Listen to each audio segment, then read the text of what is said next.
Sí, ahí está.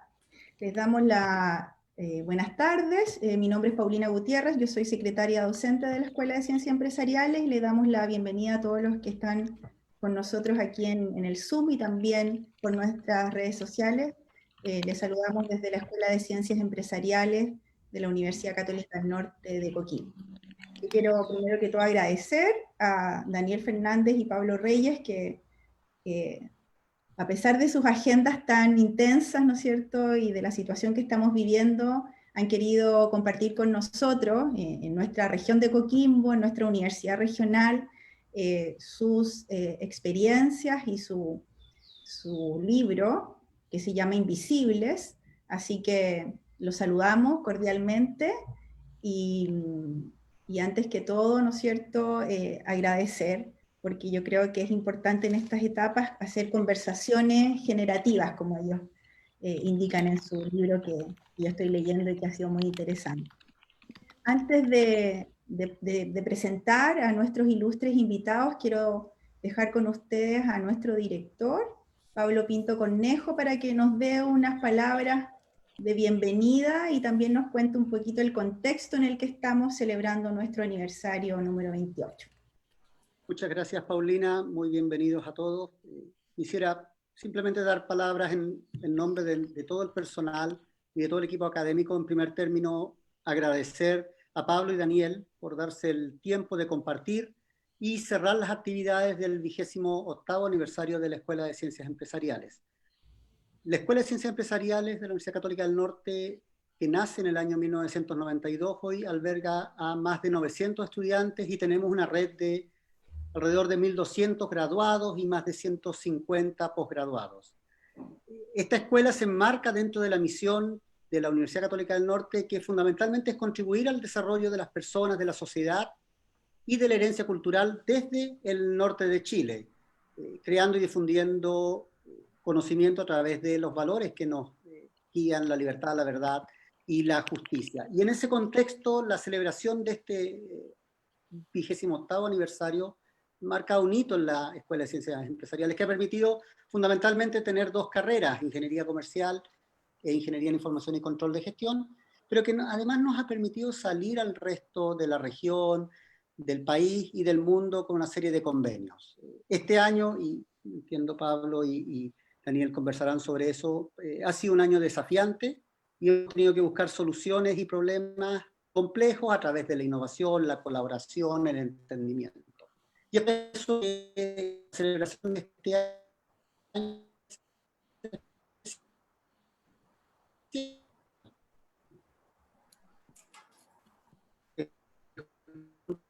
a esta comunidad que es la escuela.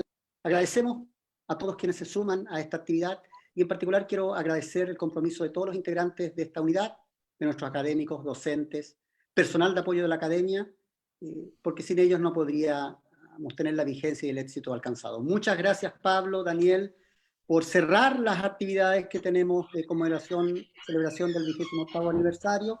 Muy bienvenidos a todos y a todas a nuestra escuela, a nuestra Universidad Católica del Norte, y esperamos, Dios mediante, en un futuro cercano tenerlos presentes en Coquimbo para que conozcan nuestro campus y puedan ver o deleitarse de las maravillas de estar también en el norte de Chile. Muchas gracias, muy bienvenidos a todos. Muchas gracias, Paulina, además, por organizar.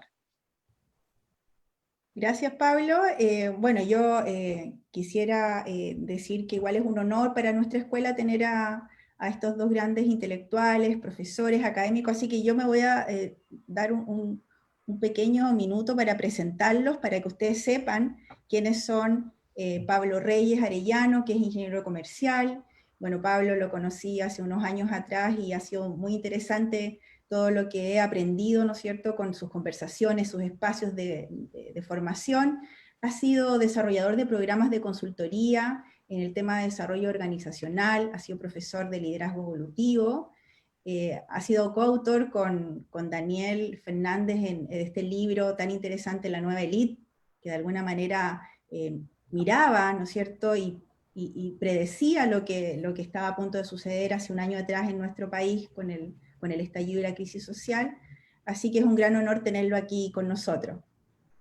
Daniel Fernández ingeniero civil de la Universidad de Chile, director de diversas compañías en distintas industrias, también muy conocido a nivel nacional. Es socio fundador de Memética, que es una interesante organización que nos invita, ¿no es cierto?, a mirar la situación actual con nuevos paradigmas, que yo creo que esa es la invitación.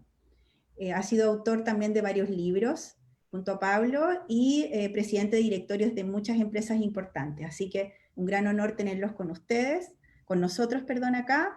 Y los invitados nos van a presentar su libro, que fue lanzado el 26 de agosto, recientemente.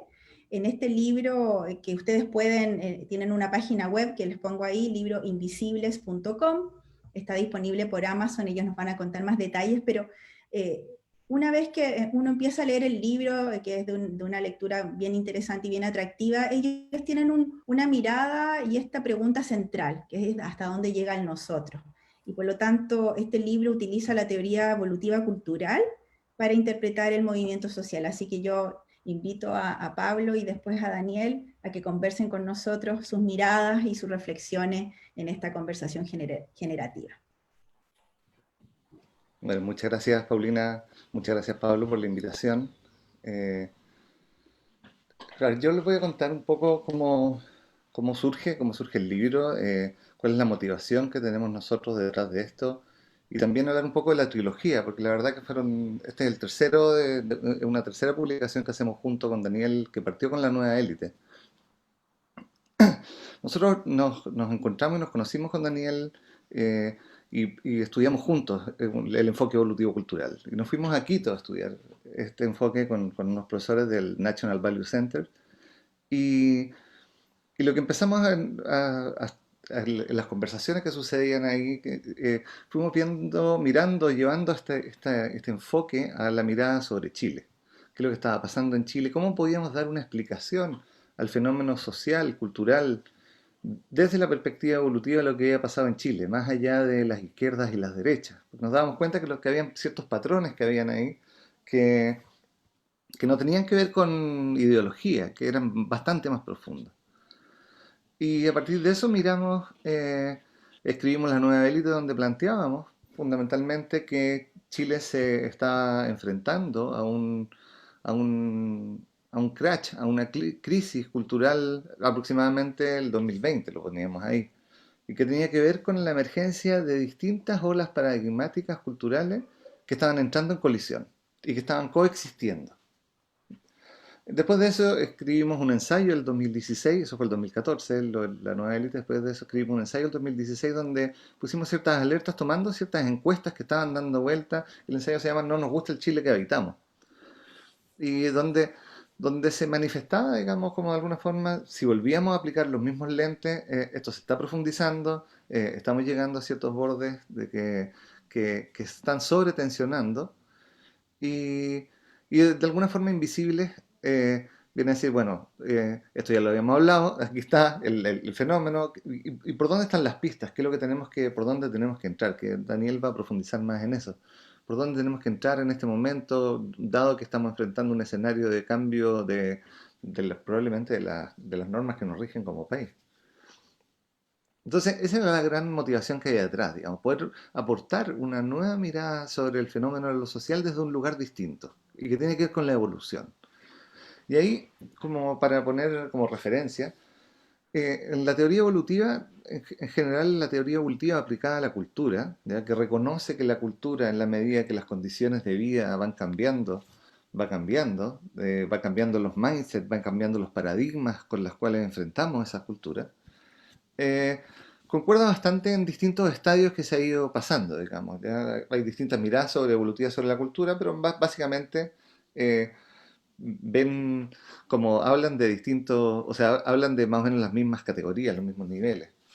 Y lo que nosotros hicimos fue, en el libro Invisible, describir 6 y 7 en realidad de estos paradigmas culturales que están vigentes todos y que actúan como capas de cebolla y como olas que se van traslapando, digamos, como, al igual que en los seres humanos tenemos lo que llamamos nuestras tres estructuras cerebrales, nuestro cerebro evolutivo, el cerebro reptil, el límbico y la neocorteza, y que suceden los tres al mismo tiempo de alguna forma. En el fenómeno cultural pasaba lo mismo. Y hay descrito 7 paradigmas culturales que fueron los que nosotros nos centramos. Y que van desde lo más básico que ocupamos para la seguridad, la pertenencia, ¿ya? Hasta lo más complejo que tiene que ver con la integración y con el holismo. Entonces, estos paradigmas van poniendo un atractor cultural, van poniendo un flujo motivacional en función de cómo resolvemos aquello que nos toca vivir. ¿Ya? ¿Qué es lo que buscamos al movilizarnos en lo que nos toca vivir? Y como decía, pasábamos de la seguridad y la pertenencia a un paradigma del poder, que eran dos de los paradigmas que vimos que estaban en mucho conflicto porque habían sido olvidados por la gestión moderna, habían sido olvidados por lo que estábamos viviendo, habían sido dejados de lado. La pertenencia, de alguna forma, se empezó a cada vez encontrar más en espacios de consumo, ¿ya? Y no existían canales institucionales para que la expresión del poder, que era el segundo paradigma que empezaba a aparecer, el poder fuerza, porque también tiene una manifestación de fuerza, eh, pudiera plasmar su lado luminoso, su lado de valor, que tiene que ver con la expresión, que tiene que ver con levantar la mano y decir yo no estoy de acuerdo, que tiene que ver con levantar la mano y decir yo tengo una idea. O sea, es un nivel que es absolutamente necesario para que suceda la innovación. Si uno mira el estallido social, una de las características que ha tenido es la explosión creativa que viene detrás de eso, digamos, más allá de las manifestaciones, porque lo podemos mirar desde muchísimos lados, digamos, como no estoy hablando específicamente acá del fenómeno de la violencia, me refiero a la ciudadanía saliendo a las calles a expresarse. Y uno mira, había 1 millón de personas con 1 millón de carteles distintos, cada uno queriendo ser escuchado de alguna forma. Y ser escuchado por un sistema que está anclado en los dos paradigmas siguientes, que tiene que ver con el orden. ¿Ya? Aquí las cosas se hacen de una cierta forma, son verticales, son de arriba para abajo, hay una verdad superior que tenemos que respetar. Y el paradigma del logro, ¿ya? Que es, vamos a ir corriendo los bordes de lo posible, el crecimiento. En algún minuto el presidente Lagos dijo como el crecimiento es lo que importa, lo demás es música. ¿Ya? Frase un poco desafortunada, digamos, si lo miramos con un poquito más de perspectiva, pero está ese paradigma ahí de correr esos bordes. Y esos dos paradigmas fueron los que sostuvieron en parte importante nuestra vuelta a la democracia. ¿Ya? Un, una, un cierto acuerdo en que el modelo económico iba a permitir generar a través de la estabilidad, entonces estaba ahí el enlace entre el orden y el logro, iba a permitir generar bienestar para todos y para todas. Y precisamente cuando empieza a aparecer la conversación del para todos y para todas, que empieza a aparecer un paradigma que tiene que ver con la solidaridad, lo que sucedió fue que se empezó a iluminar aquellas zonas, aquellas personas, aquellos grupos humanos que estaban, que habían quedado fuera de la lógica central en la que estábamos. Y se empezó a poner el acento en los grises, en aquellos espacios donde no eran parte, no tenían una pertenencia clara, no se sentían parte del Chile que estábamos habitando. Y tampoco había llegado ni la alegría, ni el bienestar, ni el chorreo que se prometía que iba a llegar. Pero sí estaban insertos en una sociedad de consumo, en muchos casos marginalizados, en muchos casos con, con demandas insatisfechas, con infinitas sensibilidades, que ahí hay que ver cómo se gestionan los recursos para poder satisfacer todas esas necesidades, pero infinitas necesidades, sin un canal institucional para que eso sucediera.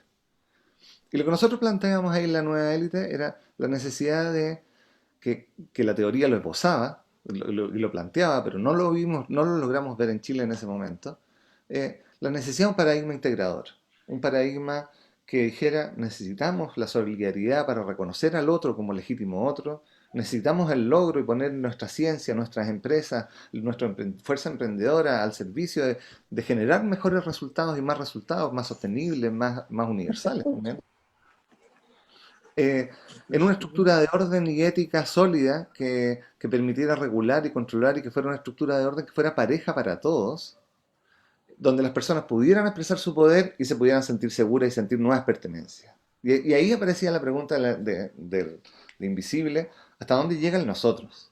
¿Ya? ¿Qué ha pasado que ese nosotros, según el lugar en el que uno juega, es acotado. Somos nosotros los de Valparaíso, nosotros los del apruebo, nosotros los del rechazo, nosotros los chilenos, nosotros los latinoamericanos, nosotros los del mundo. Y de alguna forma ahí, en ese espacio de nosotros los del mundo, nos aparece de repente de regalo, de un mal regalo, pero de regalo, el COVID, y nos pone de cabeza a mirar que nuestras formas tradicionales de gestión son insuficientes cuando estamos hablando de nosotros los del mundo. Y que no daba la lógica ni de las fronteras, ni de los planes estratégicos, ni de los expertos, ni de los comités verticales donde se decidían las cosas. Y nos ponen un paradigma que está recién emergiendo y que yo creo que todavía no somos capaces de vislumbrar las implicancias que eso va a tener, porque ni siquiera estamos todavía en el paradigma de la integración, y que tiene que ver con el holismo, ¿eh? Y que tiene que ver con reconocer la naturaleza interdependiente en lo que estamos habitando, con la complejidad que eso genera, con la tremenda complejidad que eso genera. Y sobre todo, y nosotros lo poníamos como imagen, porque si miramos todo lo que ha ido sucediendo como el juego de la yenga de los niños, fuimos poniéndole pisos arriba a la yenga, sacándole piezas de abajo, ¿ya? Y lo que fue sucediendo es que fuimos creciendo, pero fuimos generando inestabilidad y mayor posibilidad de caos. Y cuando las condiciones de vida se complejizan, hay más posibilidad de que sea caótica la cosa. Entonces, en este libro quisimos mostrar eso, qué pasaba con estas pertenencias, qué pasaba con el rescate de esta fuerza poder para poder ponerla al servicio en su lado luminoso, digamos, como en el servicio en un sistema que requiere mayor innovación, que requiere mayor emprendimiento, que requiere nuevas personas queriendo ser héroes en algunos casos, digamos, queriendo aparecer para plantear nuevas soluciones a lo que estamos enfrentando.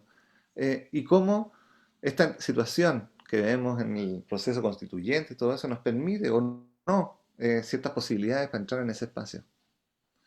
Entonces, en esta trilogía, lo que queremos lo que quisimos fundamentalmente es dar luz sobre el fenómeno de lo que estamos viviendo con pistas claras de por dónde puede ir, por dónde puede ser un camino que permita acceder a espacios de integración, que le dé cabida a todos estos paradigmas culturales, porque en la diversidad aparece la resiliencia, digamos. Los ecosistemas diversos son más resilientes que los monocultivos, ¿ya?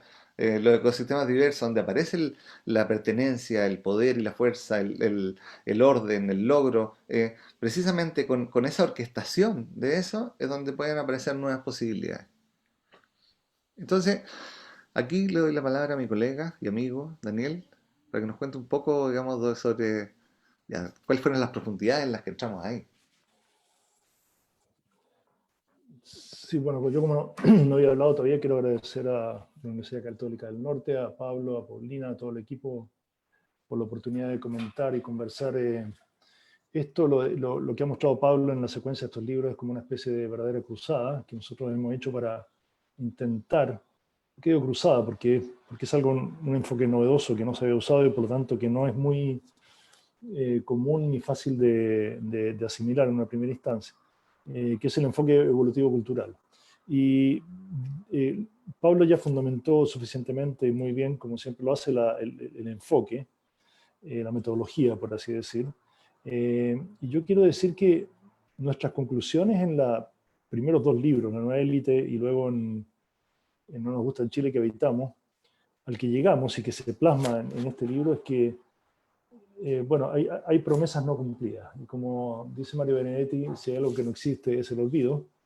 Los chilenos no han olvidado la promesa de democracia, mercado y meritocracia que se hizo, ¿no es cierto?, con el regreso a la democracia en el proceso de transición. ¿Por qué digo promesas incumplidas? Porque en realidad democracia sí, un sistema representativo, elegimos a las personas, incorporación de elementos de derechos humanos, pero una democracia muy superestructural, muy de representación y por lo tanto con una distancia de las personas respecto de la toma de decisiones y de gestionar sus propias vidas. Entonces, la redefinición de democracia que queremos hacer como una oferta que debería ocurrir ahora, ya que la otra fue una pata coja, según nuestro criterio, es la que definen Humberto Maturana y Jimena Dávila en su reciente libro, Historia de nuestro vivir cotidiano, que sostiene que la democracia es una forma de convivencia. y que sí debemos entenderla. Y que es una forma de convivencia en la honestidad y el mutuo respeto. Entonces, la pregunta que debemos hacernos es si durante estos años de transición o de cambio, ¿no es cierto?, cambio democrático, ¿realmente hemos honrado esa democracia en la convivencia? Nuestra respuesta en el libro es no. Ha habido efectivamente una democracia superestructural, pero no ha habido una democracia en la honestidad y el mutuo respeto entre todos los chilenos como una forma de convivencia sana, que integra, que hace nosotros más amplios, como decía Pablo. En segundo lugar, decimos, el mercado tampoco ha sido una promesa cumplida, porque un mercado sano es un mercado abierto, donde los emprendedores pueden participar de una manera fácil, por así decir, donde no hay colusiones, donde no hay concentración de poder, donde no hay información privilegiada, donde las regulaciones funcionan. Y simplemente no es que nosotros lo digamos, nosotros recogemos en el libro el trabajo de Luigi Zingale, que es un economista de la Universidad de Chicago y que nadie podría tildar de socialista, ni mucho menos. Él escribió hace 20 años Salvando el capitalismo de los capitalistas. O sea, él hace un llamado diciendo que el capitalismo en sí no es el problema, sino que la forma en que los capitalistas están usando el capitalismo en su propio beneficio, sin considerar, olvidando de alguna manera la parte en que Adam Smith mencionaba como los elementos morales, ¿no es cierto?, de la economía, ¿no? que tienen que ver con responsabilidad, con integración, con beneficios sociales para la comunidad. Y por lo tanto ha sido un mercado imperfecto desde ese punto de vista. Y el tercer elemento que recogemos es una oferta de meritocracia que no resultó. Y aquí quiero citar a dos autores que citamos en el libro y desarrollamos, que son Seth Zimmerman, de la Universidad de Yale, economista, que ha hecho varios trabajos sobre cómo en las empresas, principalmente, ¿no es cierto?, de la cúspide del sistema económico chileno, no se llega por razones de mérito, sino que se llega por razones de relaciones, razones de casta, razones de apellido, razones incluso de ingresos socioeconómicos. Y que de alguna manera esta oferta meritocrática en que un grupo de personas logra, ¿no es cierto?, de alguna manera profesionalizarse o estudiar en la universidad y de alguna manera rasca un poco ese espacio de poder, se constituye en una segunda aristocracia, y esa es la propuesta que hace Daniel Markovits en su libro La trampa de la meritocracia, que tiene menos de un año, salió el año pasado. Él dice que aquí se formó otra casta y que de alguna manera actúa como una costra de crecimiento para las capas que vienen, por así decir, por debajo y que vuelven a frustrarse en una promesa de que pueden llegar y que finalmente no llegan. Entonces, si juntamos una democracia imperfecta, por así decir, en que no ofrece un nosotros más amplio mediante una forma de convivencia, un mercado imperfecto donde hay gente en que accede y otras que acceden poco, y una meritocracia no resuelta, tenemos ya allí un caldo de cultivo, que si bien los indicadores económicos pueden mostrar como un país en desarrollo con indicadores de desarrollo bastante avanzados, hay carencias importantes en esa materia que ya son suficientes, más encima si agregamos elementos de dominación y otros, que generan una frustración y que nos invitan a un nosotros más amplio y por lo tanto excluyen a personas.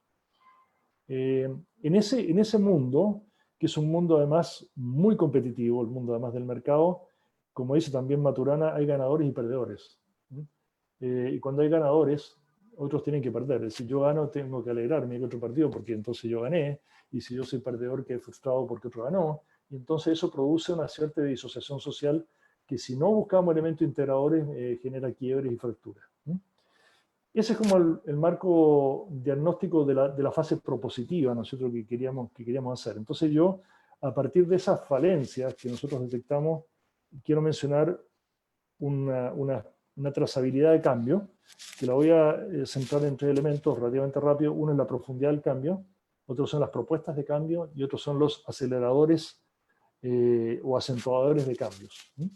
En primer lugar, respecto a la profundidad del cambio, ya que tengo el compartir pantalla, y perdona Pablo que me metí en tu presentación a mostrar las portadas de los libros, porque vi la oportunidad que existía, así que les quiero mostrar este gráfico, que lo que muestra, ¿no es cierto?, son las diferentes capas de cambio. Nosotros estamos acostumbrados a hablar sobre las hojas que corren superficialmente en el río de la sociedad, sin mirar mucho, ¿no es cierto?, que hay una corriente en la cual están ocurriendo los fenómenos sociales, económicos, científicos y tecnológicos, ¿no es cierto?, que dan movimiento, ¿no es cierto?, a esas hojas superficiales, y que además transcurre en un lecho geológico que es la evolución. Y ese lecho geológico se instala sobre un magma profundo, que son los cambios de conciencia. Entonces, hay tres tipos de cambios. Uno es cómo cambian las hojas del río, otro cómo cambia la corriente, otro cómo cambia el lecho geológico y otro cómo cambia el magma.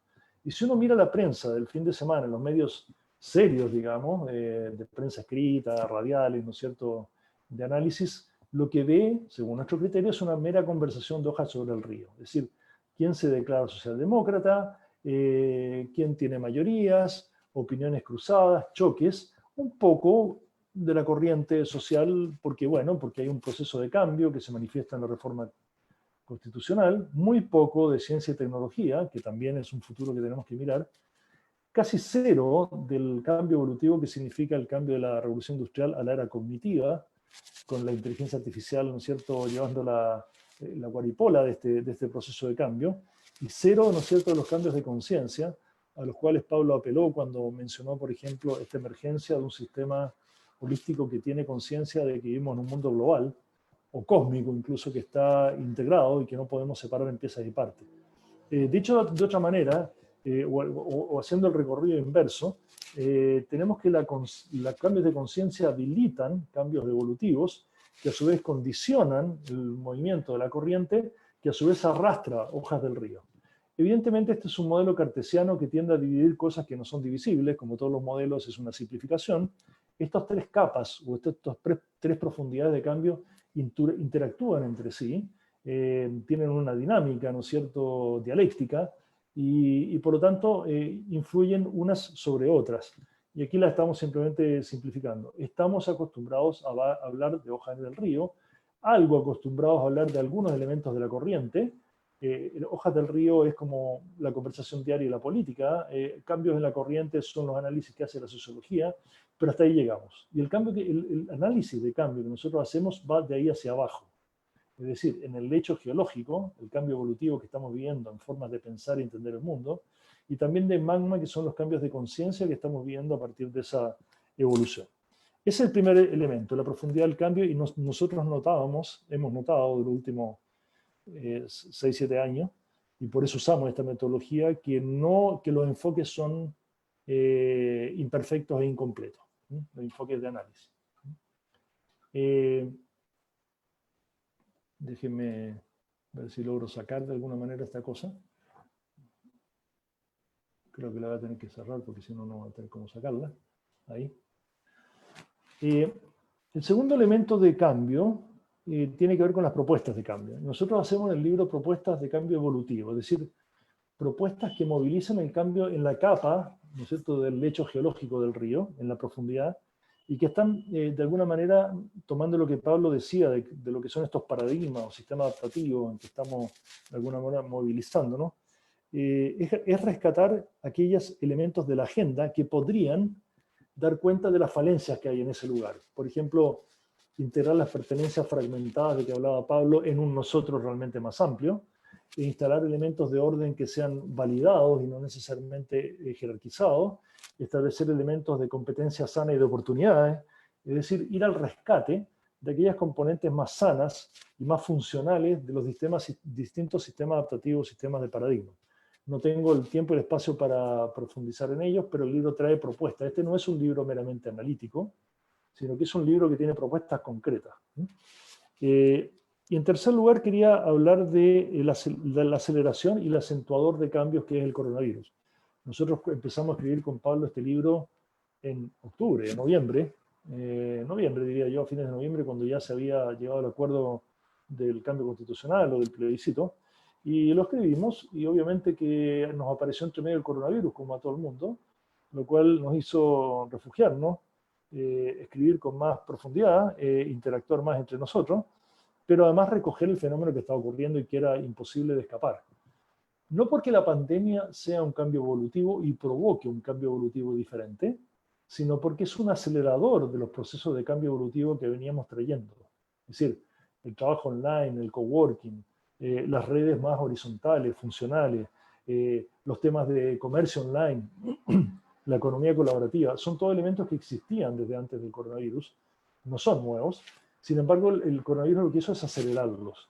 Y no solo aceleró esos procesos de cambio, sino que acentuó aquellos elementos diagnósticos que nosotros teníamos y que veníamos trayendo en el desarrollo de la trilogía, pero sobre todo en Invisibles.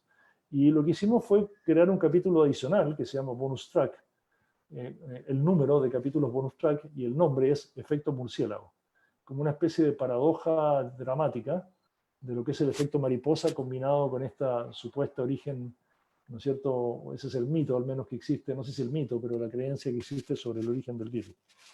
Y el efecto murciélago es un efecto de aleteo, como digo, acentuador de estos cambios, y por lo tanto nos pareció interesante hacer una aplicación de alguna manera del modelo a un caso concreto, contingente, en el cual transcurre el cambio evolutivo profundo, pero hay elementos de aceleración de ese cambio, y ahí analizamos cómo la sociedad chilena utilizó sus sistemas de paradigmas habilitados para lidiar con esta complejidad de la pandemia. Hacemos un análisis bastante profundo de eso, nos sirvió mucho como ejemplo. Y nos emerge en ese capítulo la imperiosa necesidad de gestionar un mundo global.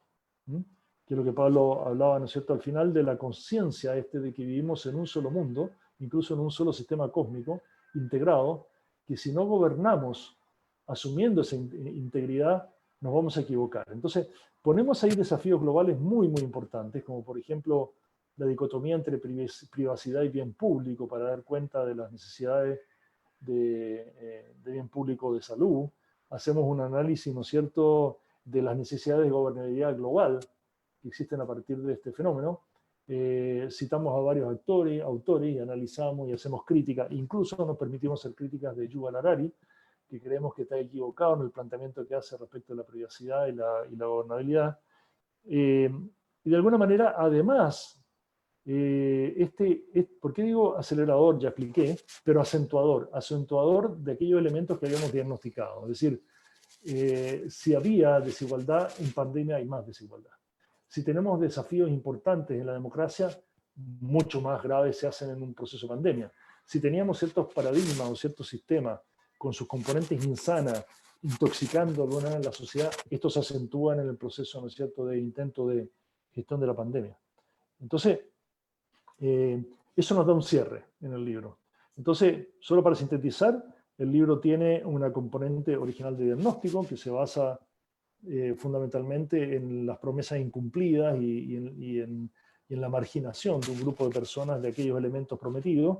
En segundo lugar, hacemos un trabajo analítico que hizo principalmente Pablo, y hay un capítulo que puedo decir que es magistral porque yo no lo escribí, ¿no es cierto?, que lo escribió Pablo, que se llama Raíces, y que toma el origen de la dominación y de la violencia en la época de la conquista, desde ahí parte.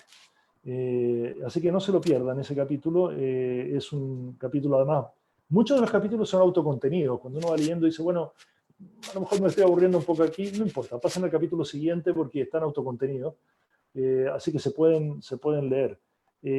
Incluso más, si ustedes quieren decir, a ver, ¿de qué trata este libro? Lean el prólogo y el epílogo, y ahí se van a dar cuenta, aunque el epílogo cuenta un poco el final, pero no importa, es un spoiler, pero van a entender bien de qué estamos hablando y probablemente se van a entusiasmar en leer el resto. Luego de ese análisis más conceptual, más metodológico, hacemos un análisis, como decía antes, de aquellos elementos, ¿no es cierto?, de propuestas y de cambios evolutivos profundos que podemos hacer.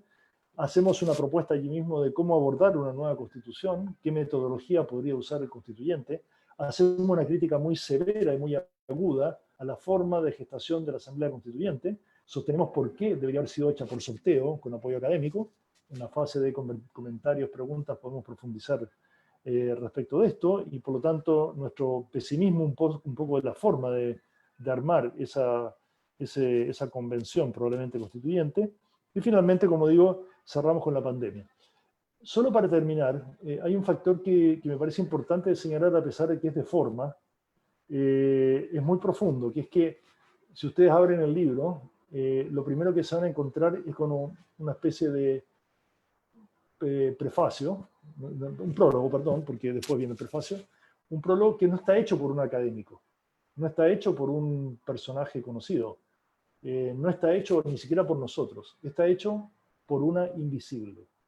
O sea, nosotros le hemos entregado el prólogo a aquellos protagonistas de la historia, que son los que sentimos a quienes queremos rescatar y a los cuales queremos denunciar, digamos, entre comillas, ante la élite que hemos dejado, ¿no es cierto?, en el camino, en la berma, como una especie de heridos del desarrollo que tienen que venir una ambulancia, ¿no es cierto?, ahora, de alguna manera, a recogerlo. Ese prólogo fue escrito por Rodrigo Cuevas. Rodrigo es un guionista que escribió en los 80, Héroes, más recientemente Historias de Cuarentena. Es un guionista de series y teleseries de televisión, y es un escrito muy magistral, porque es un libro que parte de la emoción, ¿ya? Y me emociona incluso al decirlo, parte desde la trascendencia profunda de lo que significa para las personas haberse sentido invisibilizadas, haberse sentido que no se les dejaba aparecer, y por lo tanto haberse sentido de alguna manera negadas. Y cuando tú no dejas aparecer a alguien y lo niegas, la forma en que aparecen habitualmente es en una estructura más bien violenta.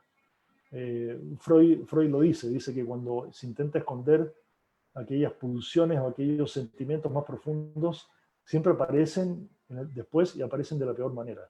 Y eso es lo que hemos vivido. Y por lo tanto el llamado a la élite es: no sigamos con la alucinación de que este es un país fantástico, no barramos bajo la alfombra, no tapemos la vía a presión ni le pongamos tapones a las botellas. Abrámonos, conversemos, discutamos, y creo que de ahí puede salir un Chile mejor. Ese es el mensaje que nosotros queremos dar. Muchas gracias, Daniel y Pablo, por su presentación de este libro. Yo quiero recordar, ¿no es cierto?, a los que están acá, que vamos a empezar una ronda de preguntas. Ya me han llegado varias por interno, pero les quiero contar que este libro, Invisibles, está disponible por Amazon, y prontamente va a estar disponible también en formato físico. Fue lanzado recientemente, el 26 de agosto, y como muy bien nos señalaron tanto Pablo Reyes como Daniel Fernández, la idea de este espacio de conversación es que salgamos un poco transformados, ¿ya? Y es un lujo para mí estar en este momento con ustedes y con los estudiantes y nuestra comunidad en una universidad regional, donde no tenemos permanentemente acceso a estas conversaciones, el poder estar acá. Y en ese sentido, dejo abierta, ¿no es cierto?, y voy a empezar a leer algunas preguntas, pero tengo una pregunta hace tiempo para Pablo, ¿ya? Pablo, ¿cuál es la nueva élite que necesitamos en Chile? A raíz un poco de esta trilogía que ustedes mostraban, de este libro que partió antes del estallido. O sea, ¿cuál es la nueva élite que necesitamos en Chile? Me gustaría un poco que tú nos dieras tu opinión. Esto es especulativo, así que estamos en el dominio de la especulación.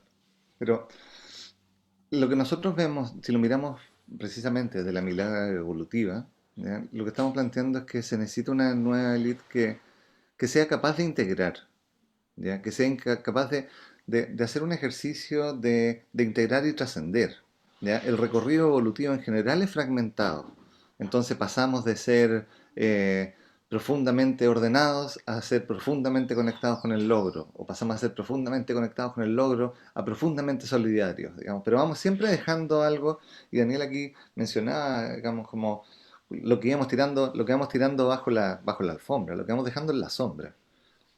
Entonces, la nueva élite que se necesita es una que sea capaz de reconocer la importancia y darle el espacio para que cada una de estas manifestaciones aparezca de forma sana y no reprima una manifestación en pos de alguna otra que se supone que es la correcta y la única, ¿ya? Porque lo que va pasando con eso es que nos vamos encontrando con cegueras estructurales. Y, y cegueras estructurales que llega un minuto en que la ceguera ya pasa a ser, lo voy a poner como muy duro, pero pasa a ser dolosa. O sea, como cuando la ceguera está ahí al frente, la están mostrando, y seguimos en esta alucinación que nosotros planteamos en el libro, es muy difícil integrar, es muy difícil reconocer al otro, es muy difícil escuchar las problemáticas. Hace muy poco salió un estudio que después aparecieron algunas correcciones respecto a la percepción de la élite sobre distintos temas económicos, digamos, y de perspectivas de futuro y todo, digamos, de los chilenos. Y, y veíamos que la élite piensa que el general del país habita en un nivel socioeconómico muchísimo más alto de lo que la realidad dice, digamos. Como hay una brecha gigantesca de percepción. Entonces, eh, esta nueva élite lo que tiene que hacer es como abrir perspectivas, soltar paradigmas, entrar en una lógica de que tiene que ver con soltar algo bien estructural y que Daniel lo mencionaba en el capítulo que hablamos del origen de esto, digamos, que tiene que ver con la lógica de la oligarquía de alguna forma.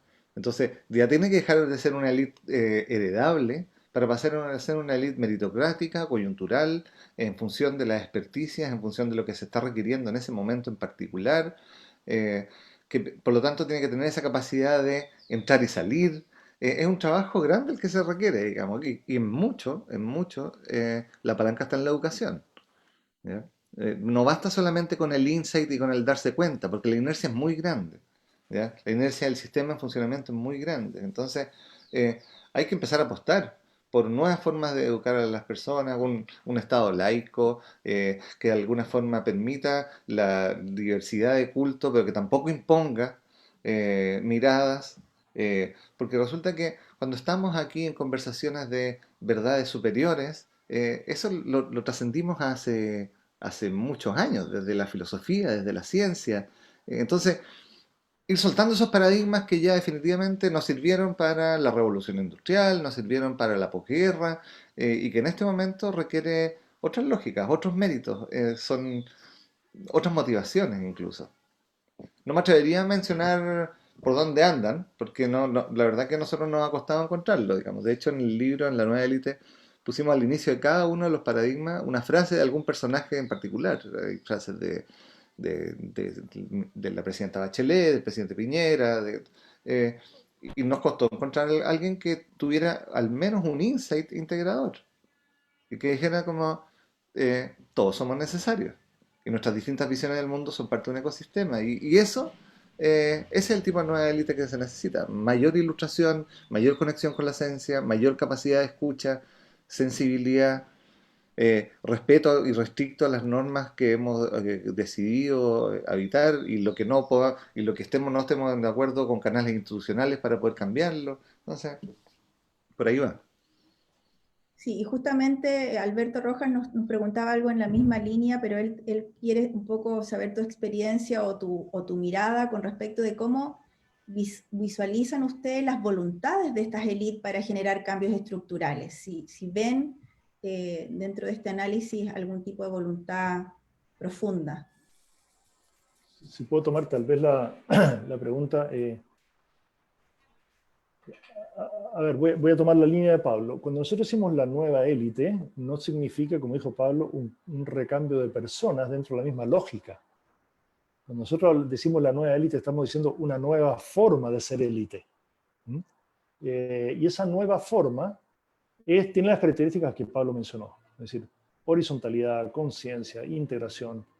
Y por lo tanto es una élite mucho más amplia. Por ejemplo, la élite, antes del conflicto, de que se manifestara el conflicto social, hay gente que habla de que el conflicto social ocurrió en octubre. No. El conflicto social viene hace rato. Es el estallido, la explosión del conflicto social.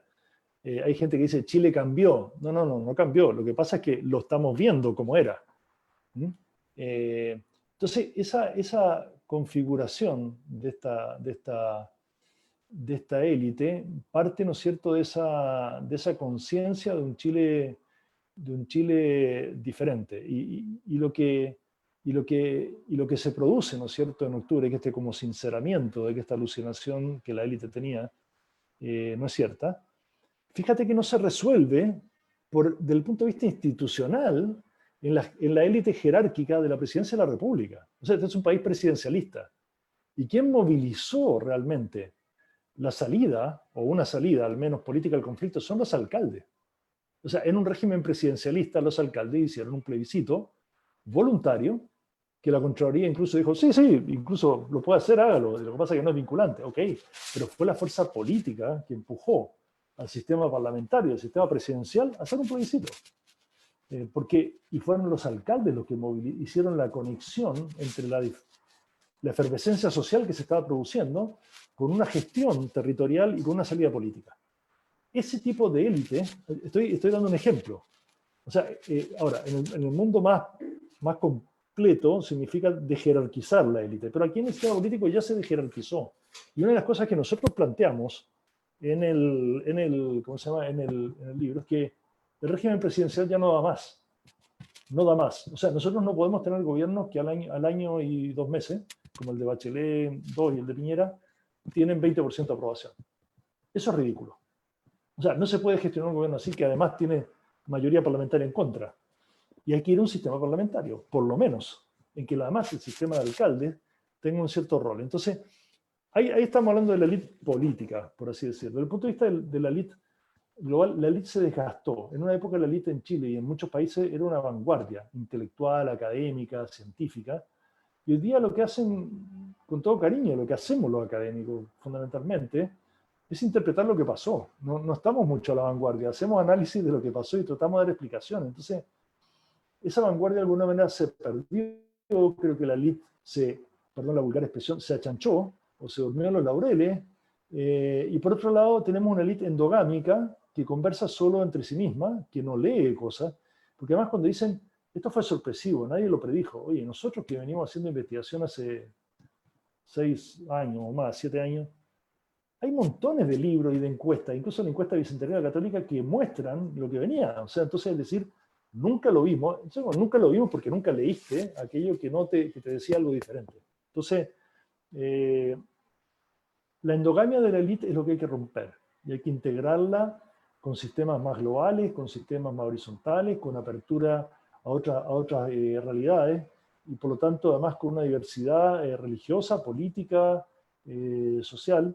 Y eso va a ir ocurriendo de a poco. Nosotros teníamos la esperanza que la Asamblea Constituyente, ya lo dijimos el 2014, cómo había que constituir una Asamblea Constituyente, podía ser la hebra de configuración de una nueva élite, así lo planteamos. Lamentablemente la forma que se gestó no va a suceder así, porque los partidos políticos van a tener un control, ¿no es cierto?, de la elección. Pero bueno, van a emerger de alguna otra parte también, porque como decía Pablo, no hay personas con un mindset o un sistema integral para entender la complejidad del mundo moderno en el sistema político y en el sistema de la élite. Y esa emergente va a surgir de alguna u otra manera y va a tomar el control, no por poder, sino por capacidad de gestión de la complejidad del mundo que enfrentamos. Sí, muy interesante lo que nos plantean respecto de integrar y trascender, ¿no es cierto? Abrir perspectivas, nuevos paradigmas. Hay varias preguntas, pero quisiera dar la palabra a Jorge Bozo, que levantó la mano, y después voy a leer algunos comentarios de Enzo Acuña, Cecilia Lizama y Loreto García. Jorge. Ok, buenas tardes Pablo, Daniel y bueno, y toda la audiencia. Se ve interesante, ¿eh? Una cosa que le ha ocurrido, sobre todo, yo debo decirlo, soy más bien del ámbito científico, más bien tecnológico, y a raíz de todas las cosas que han pasado, la verdad que uno ha tenido que empezar a empaparse un poco de temas que tienen que ver más con temas sociales.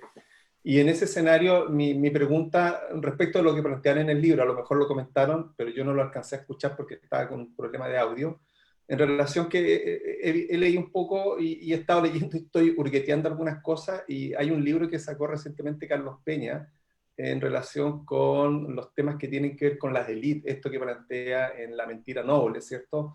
En donde se configura este concepto de élite, pero esta élite que no llega a esa expectativa que podrían haber llegado 20 o 30 años más, 30 años atrás, digamos, cuando uno podía acceder a la educación, que hoy día se ven como un poco frustrados. Así lo estoy entendiendo yo en la lectura que le doy.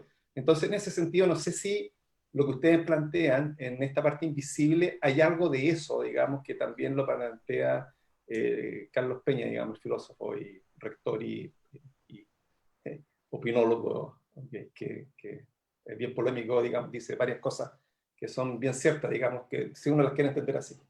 Entonces, esa es mi pregunta o comentario, a ver si me pueden abrir o contrarrestar los dos textos. Déjame, sobre esta parte no quiero monopolizar, pero como es la parte que me toca porque es el tema de las propuestas y el tema... Mira, Carlos Peña es muy agudo, es muy inteligente, sabe mucho no solo de filosofía, de psicología, de psiquiatría, eh, pero su tipo de análisis es un análisis que está ubicado en la parte de la corriente del río que antes mostramos. O sea, en la sociología, la filosofía, la psicología. Eh, eh, Carlos nunca profundiza en lo evolutivo porque no es su esencia, no está ahí, no es lo que estudió, no es lo que se preparó. Es un gran aporte, pero creemos que nosotros complementamos ese análisis con una profundidad distinta. O sea, te fijas, no es contradictorio, no es al revés, digamos. Y creo que Carlos Peña ha logrado instalar una conversación mucho más estructurada y mucho mayor nivel.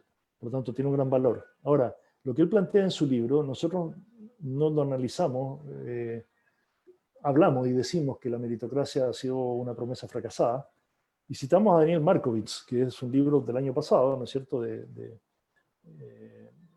un académico, ¿no es cierto?, intelectual norteamericano, en donde plantea esto. Se llama La trampa de la meritocracia, nada menos.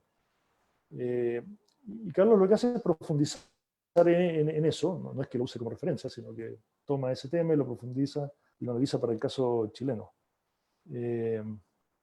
La falsa meritocracia se rompe en la base. O sea, si tú en la etapa de formación cognitiva de los niños, hablemos entre los 2 y 6 años, tú no tienes una igualdad, por así decirlo, o un igual acceso, ¿no es cierto?, a factores de cognición, afectivos, emocionales, relacionales. Es muy difícil que después, a los 18 años, lo iguales por la vía del acceso universal y gratuito a la universidad. O sea, francamente, ahí ya está jugado hace rato el partido. ¿Te fijas? Entonces, porque alguien habla aquí qué papel ha jugado la educación en los actores. Bueno, fundamental, porque si tú, cuando un niño pregunta y tú le dices, cállate y come, o si le haces un gallito para que haga lo que tú quieres, obviamente que el niño va a aprender sistemas de fuerza-poder. En cambio, si tú abres un debate, reflexionas, ¿no es cierto?, estableces una forma de convivencia que después probablemente, o colaboras, va a aprender también. Entonces, hay una base muy fundamental. Y si tú no enfrentas, y por eso los recursos fuertes deben ser puestos en la educación cognitiva inicial de base. Los jardines infantiles no pueden ser jardines, no pueden ser cuidadores para que los niños no se fracturen la cabeza en la casa si están solos, digamos, se fracturen el cráneo, sino que tiene que ser un formador de su cerebro, de su mentalidad. Y creemos que ahí se juega buena parte de la meritocracia real en una sociedad moderna.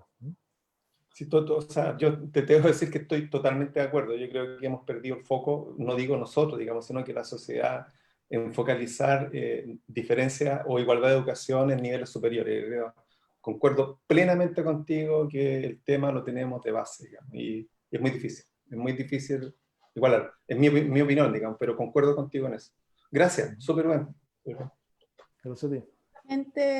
Había una pregunta de Cecilia Lizama que yo creo que ya la respondiste, Daniel, que tenía que ver con cómo se logra la meritocracia en el sistema político actual y cómo debiera ser este camino hacia ella. Entonces, yo creo que lo mencionaste un poco con la educación. Hay una pregunta de Loreto García que dice, ¿ustedes creen que la democracia logrará encauzar la fuerza con que el estallido social está demandando? Voy a leer un poco su reflexión. A mi parecer, aún en medio de la pandemia, persiste una polarización social importante. Ante la poca acción política, me cuestiono si será posible llevar los cambios de una manera más política o tendremos que acostumbrarnos a eventos violentos como los que han sucedido en los últimos días. Compleja Sí. consulta y reflexión. A ver, yo creo que estamos en una situación, nosotros lo planteamos en el libro, en una situación revolucionaria. ¿Ya? No estamos frente a un cambio, estamos frente a una olla de presión que se le aumentó el fuego durante un buen rato hasta que no dio más, un sistema que fue diseñado para no poder ser cambiado por dentro,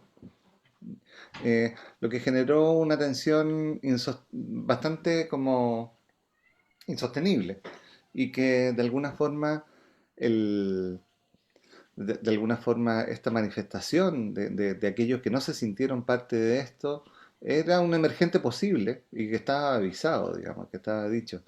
Pero cuando ya se llega a ese punto, se llega a un punto que es un poco sin retorno, ¿ya?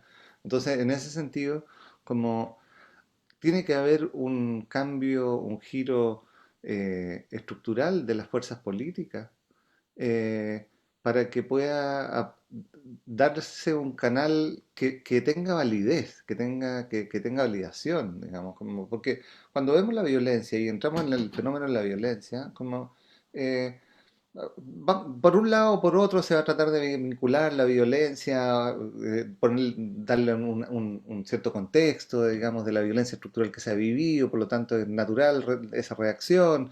Por el otro lado se va a tratar de calzar, digamos, alguna de las opciones con si sucede esto nos vamos a transformar en esto otro, que son las campañas del miedo que vienen sucediendo, digamos, históricamente en procesos polarizados. Pero pero la persona que está ahí en este momento en la primera línea, como muy probablemente no está por ir a votar el fin de semana.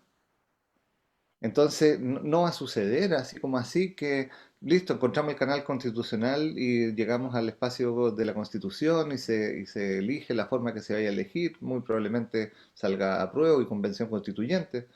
Como eh, eso no se hace cargo de una fractura social que existe en este momento, que ya está instalada, que ya se visibilizó, que ya generó ciertos logros de alguna forma también, digamos, como una forma de correr los bordes de lo posible, eh, porque no se gestionó a tiempo. Si hay que hay que pensar que la presidenta Bachelet planteó el tema de la Constitución, estuvimos conversando, diciendo cabildo sobre la Constitución, un par de periodos atrás, digamos, y que quedaron ahí en nada.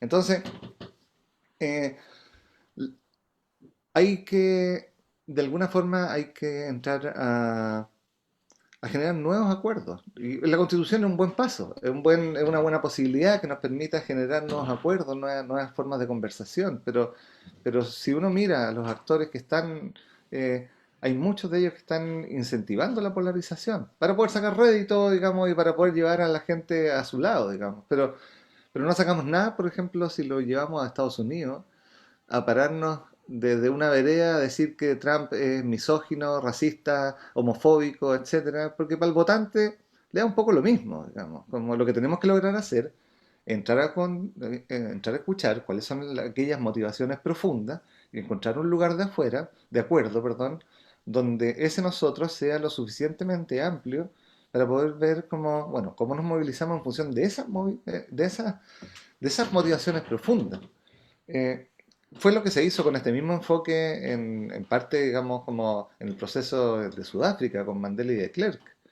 Que al final, si no, en el lenguaje vamos a seguir perpetuando esta fractura social y vamos a llegar a un pacto, un armisticio, vamos a llegar como a regular para hombres y mujeres, vamos a regular para minorías étnicas y no minorías, y lo que vamos a ir haciendo es perpetuando esta fractura sin haber entrado en un espacio de escucha profunda que lo más probable que tenga que suceder muchísimo más a nivel local que a nivel nacional. Y es ahí donde a nosotros nos parece súper interesante la reacción que tuvieron los alcaldes en su momento en pleno estallido, digamos, como en pleno inicio del estallido. Eh, y esa reconexión y que es parte de lo que nosotros planteamos, de ir a buscar, de ir a encontrar ese nuevo lugar de pertenencia, donde el espacio de poder puede generar cambios, donde el espacio de la fuerza permite correr los bordes de lo posible, pero en un nosotros inicialmente más acotado, con capacidad de conectar, puede ser un camino. Pero por ahora vamos a estar lidiando con esta ola de violencia, digamos, no vamos a encontrar un cauce pacífico solamente votando, ganando la opción que sea, porque de una u otra forma lo que estamos planteando, los de un lado, los del otro, es que si gana el otro, estamos en riesgo. Entonces, cuando hay riesgo hay miedo, y si hay miedo aparecen los mecanismos más básicos de abordar este tipo de cosas, digamos, como el impulso, el miedo, en general atacar, arrancar o hacerse el muerto. Y aquí ya definitivamente dejamos de hacernos los muertos. Entonces, estamos ahí en atacar y arrancar. Y eso es un desafío grande. Y requiere muchísima generosidad de los dirigentes políticos, sociales, económicos, en pos de lo que se está viviendo. Generosidad que no está tan a la mano. Sí, lamentablemente. lamentablemente. Justo en esa línea, Sebastián Morales dice, ¿creen ustedes que en un futuro la falta de modernización políticas científico-tecnológicas en Chile haga acrecentar la brecha social y dejando una mayor parte del país siendo invisible?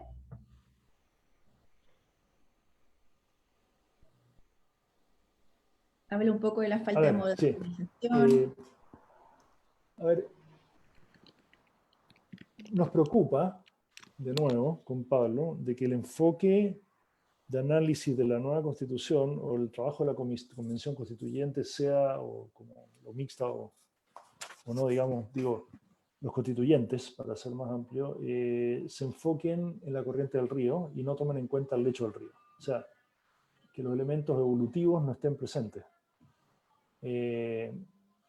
Nos preocupa eso porque las constituciones no pueden ser textos para saldar cuentas con el pasado, sino que tienen que, de alguna manera, ser anticipadores del futuro, porque si vamos a tener una constitución por los próximos 40 años o 30 años, los cambios que se están produciendo y se van a producir son enormes. Por ejemplo, esta iniciativa de una ley de neuroderechos, a partir del proyecto BRAIN, ¿no es cierto?, en Estados Unidos, que Rafael Yuste dirige, que ha venido muchas veces al Congreso del Futuro y que hay senadores que están promoviendo, neuroderechos.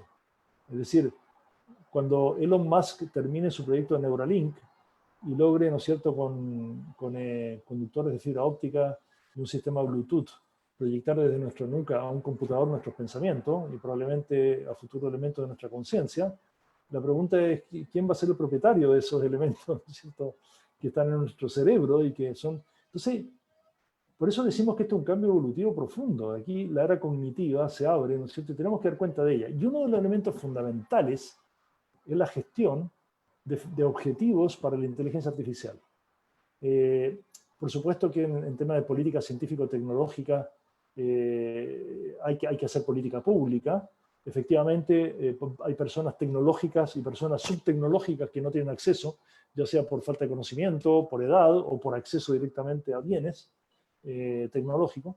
Eso puede suceder. Y yo quiero, para dramatizar un poco, y aprovechando que tengo esto de compartir pantalla, les quiero mostrar el siguiente texto.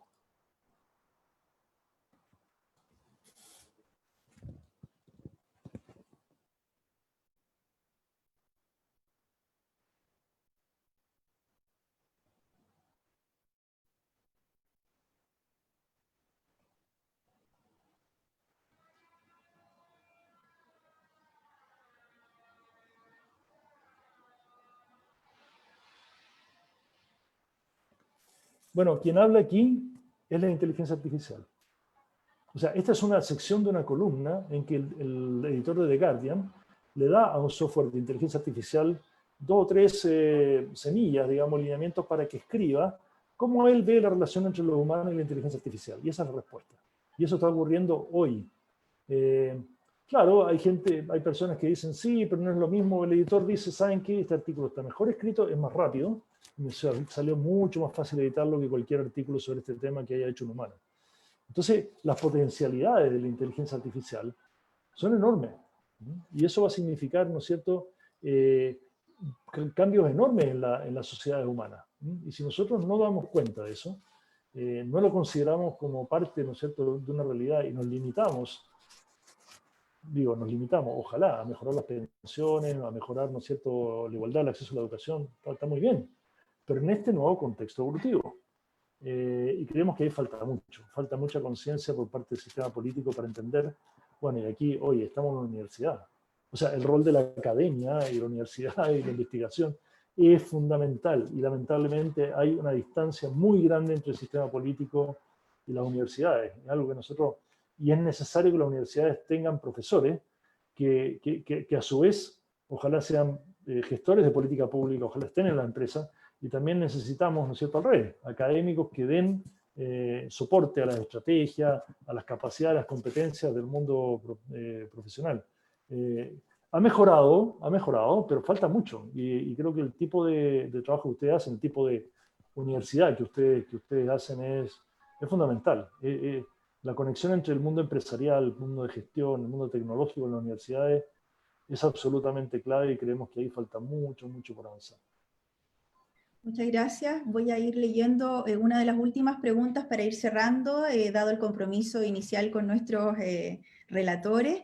Ariel Araya dice, ¿cómo se logra mejorar los elementos críticos que ustedes mencionan en el libro, la meritocracia, la democracia y el mercado, sin limitar aún más las libertades individuales? Es decir, regular a las empresas en su elección del personal, ceder las decisiones democráticas al mundo académico, y restringir el libre mercado en su afán de resolver las fallas de mercado. Ariel Araya hace esa reflexión. A ver, sí. De alguna forma, lo que tenemos que construir son nuevos consensos acerca del país en el que queremos habitar, en las condiciones que esos lugares en los que encontremos acuerdos, lugares en los que necesariamente vamos a estar en una tensión entre libertades individuales como en pos de habitar en ese nuevo país, o sea, en esa nueva lógica. Como creemos que aquí hay ciertas cosas que son bien de base y que no requieren ni limitar las libertades individuales ni nada por el estilo. O sea, si el mercado funciona, ¿ya? Como un libre mercado en el que hay acceso transparente a la información, en el que las personas y los actores económicos pueden actuar en función de la información disponible, en igualdad de oportunidades frente a ese espacio, no estamos limitando ni una libertad, estamos dando precisamente lo que el libre mercado habla, que el libre mercado. Lo que estamos diciendo acá, aquí no existe un libre mercado. Las decisiones se toman con información privilegiada, se toman en los clubes de golf, las decisiones se toman en espacios en los cuales esa información no está llegando. Venimos de una historia de privatizaciones que sucedieron en un contexto irregular en nuestro país, que nos tienen con de alguna forma, y que entramos ahí en la pata de la democracia, con una aplicación de nuestras normas democráticas, de nuestras normas, de nuestra constitución, de nuestros códigos, que es distinta, digamos, de acuerdo a los distintos actores, con una ciudadanía que percibe eso, ¿ya? Que aparece, no sé, como aparecen ejemplos que a veces son medios burdos, digamos, pero claro, una persona que se roba un par de gallinas está preso 2 años, y uno que estafa al fisco, le rebajan la multa un décimo de lo que tiene. O sea, son como... entonces, aquí no estamos hablando de tocar ninguna de las libertades, ¿ya? Mercado, tengamos un mejor mercado, más transparente, con igualdad de acceso, donde el talento y la meritocracia pueda fluir en función de su talento y su mérito, ¿ya? Y no de su posición social, ni del grupo económico, ni del sector donde nació, ni del colegio donde estudió. Como la educación tiene que ver con sentarnos a revisar qué hacemos con nuestros niños y cómo le estamos enseñando, y los tenemos con 200 objetivos de aprendizaje al año, sabiendo que el cerebro no da para eso en un contexto relacional que los mete en una máquina de moler carne, al final, además con una transferencia que en mucho ya viene obsoleta, ¿ya? En el formato. Entonces, no tenemos para qué tocar las libertades individuales en este caso, ¿ya? Y sí, vamos a tener una tensión, tal como planteaba Daniel, cuando entramos en cosas que están pasando con los nuevos cambios tecnológicos, digamos. O sea, tenemos que regular, por ejemplo, que la persona que trabaja en Rappi tenga un empleador y tenga algún derecho, que si lo atropellan, le pasa algo, tenga algún seguro social, digamos. Tenemos que como país permitir que parezca este trabajo precarizado porque la tecnología nos permitió que eso sucediera. Yo creo que hay conversaciones éticas ahí que hay que tener. Y tenemos que llegar a una regulación sobre eso, digamos. Pero los cambios en educación, los cambios en democracia y los cambios en el mercado son voluntad política y implementar, no es más que eso, no va a requerir que cortemos ningún tipo de libertad. Y sí, vamos a tener una atención en esos espacios. Sí, muchas gracias. Quiero dar la palabra a Enzo Acuña y después a nuestro director Pablo Pinto para ir cerrando esta grata conversación y reflexión. Hola, Enzo. ok, ahora aparecí porque normalmente se echa a perder la transmisión cuando están todos con la cara al viento. No, lo que yo le había hecho un pequeño comentario a Paulina, que se refiere al tema de la democracia imperfecta, ¿no? Porque no nos debemos extrañar que eso pasó, porque nunca la mayor parte de la población a estas alturas del partido ha tenido educación cívica. Y dentro del mismo tema de la educación cívica, está el tema de exigirle al representante por los representados, que normalmente eligen y después se quedan sentados en la casa. Y nunca le hacen seguimiento a si realmente cumplió o no cumplió los compromisos que adquirió cuando pidió el voto. Bueno, eso uno lo puede centrar dentro de lo que es educación, pero no solo la democracia fue imperfecta, sino que nosotros estamos acostumbrados a escuchar hablar de economía social de mercado, pero resulta que en la práctica es una economía de mercado. Y lo social no siempre se ve. Y curiosamente en el país paradigma del sistema de mercado, la parte social es súper importante. En Estados Unidos la relevancia que tienen las organizaciones de consumidores es fantástica. Tienen libros, tienen equipos de investigación, tienen revistas, etcétera. Ahí sí que la cancha se ve un poco más pareja.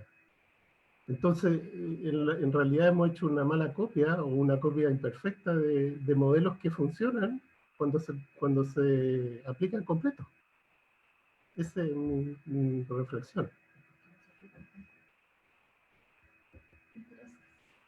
Gracias, Enzo. Bueno, para ir cerrando, mi invitación a todos los que nos están escuchando acá, de leer el libro, de reflexionar con este libro, de ojalá después de esta conversación salir un poco más transformados para ver nuestros roles en el ámbito en el cual nosotros nos vamos desarrollando. Y para eso agradecer, ¿no es cierto?, a Pablo Reyes y Daniel Fernández por su generosidad dentro de sus agendas de estar con nosotros, con nuestra comunidad en una universidad regional acá en Coquimbo, y con todas las personas que están ahora mirándonos por el Zoom, que esto también ha permitido democratizar y acceder a estas conversaciones bastante interesantes y con nuevas miradas.